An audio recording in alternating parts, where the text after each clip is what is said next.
नमस्ते मित्रों। मेरा नाम डॉक्टर मुकुंद राय डिंडोर है। मैं as a consultant neuro psychiatrist Lunawada Urmi hospital में काम कर रहा हूँ। आज एक 31 साल का एक लड़का आया हुआ था। वो लड़के को मैंने जब पूछा कि यहाँ पे क्यों आए हो, तो उसकी बात सुनकर मैं दंग रह गया। जब उसने कहा कि मैं व्यसन छुड़वाने आया हूँ और मैं व्यसन ये चीज़ों का करता हूँ, तो मैंने जब उसको पूछा कि कौन सी चीज़ का व्यसन करते हो, तो उन्होंने कहा मैं सर 40 से 45 जितनी गोलियाँ दिन की जो है टेबलेट अल्प्रेक्स नाम की जो दवाई आती है वो मैं लेता हूँ। उसके साथ कभी कभी एमडी ड्रग्स भी लेता हूँ, कोडिन भी, सिरप भी पीता हूँ। उसके साथ मैं कभी कभी टोबैको भी ज़्यादा लेता हूँ, गांजा भी यूज़ कर लेता हूँ। तो मैं इस चीज़ को लेके बहुत दंग रह गया। क्यों? क्योंकि इतनी छोटी एज में ये सब चालू किया था। तो मैंने पूछा कि ये कब से चालू किया था, तो उसने कहा कि मैंने 2013 से ये चालू किया था। तो 2013 से चालू किया था, मतलब उसकी उम्र तब 21 या 22 साल की रही होगी। तो मैंने थोड़ी डिटेल में जानने के लिए उनको जब पूछा, तो उन्होंने बताया कि मैंने पहली बार जब मूवी आया था, एक मूवी जिसका नाम खलनायक मूवी था, संजय दत्त का, वो मूवी मैंने देखा था और मैं संजय दत्त को बहुत लाइक करता था। तो मैं उसकी तरह कपड़े पहनता, उसकी तरह बात करता, उसकी तरह बाल कटवाता, मैं उसको आइडल मानता था। तो मैंने उसकी तरह वो मूवी देखने के बाद मैं उसकी तरह चलना बोलना सीख रहा था। मगर मेरे एक फ्रेंड, उन्होंने कहा कि यार तू संजय दत्त की तरह बनना है तो ये तब थोड़ी चलेगा, सिर्फ तुझे कुछ नशा करना पड़ेगा। तो ये नशा करेगा तभी तू उसकी तरह स्ट्रांग बन पाएगा। तो उसने पहली बार तब टेबलेट अल्प्रेक्स जो आती है, उसने 2 गोली खाई थी। तो उसको लगा कि मैं बहुत स्ट्रांग हूँ, मैं बहुत ताकतवर हूँ और मुझे बहुत मज़ा आ रहा है।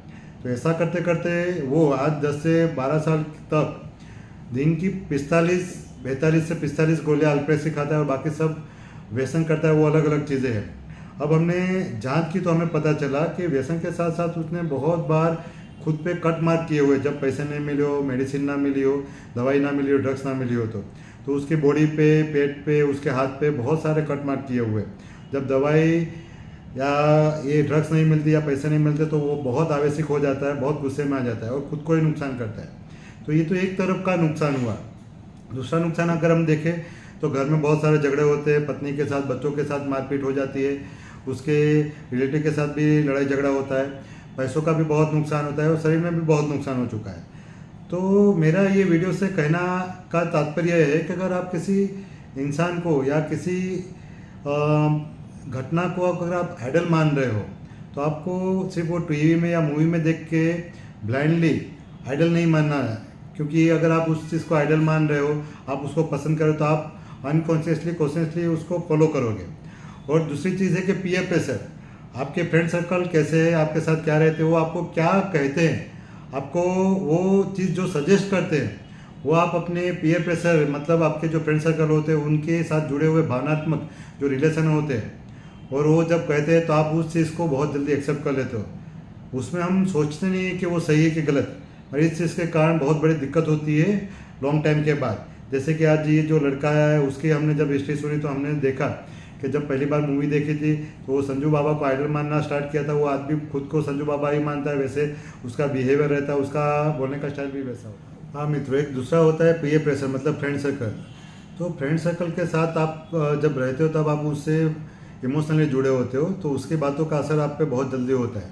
आप कभी कभी लॉजिकल थिंकिंग नहीं करते और उसका लॉन्ग टाइम अगर आप कोई डिसीजन ले रहे हो, कोई चीज़ आप कर रहे हो, तो उसका क्या परिणाम आएगा वो बच्चे नहीं समझ पाते, या एडल्ट जो है, टीनेज होते हैं, वो नहीं समझ पाते।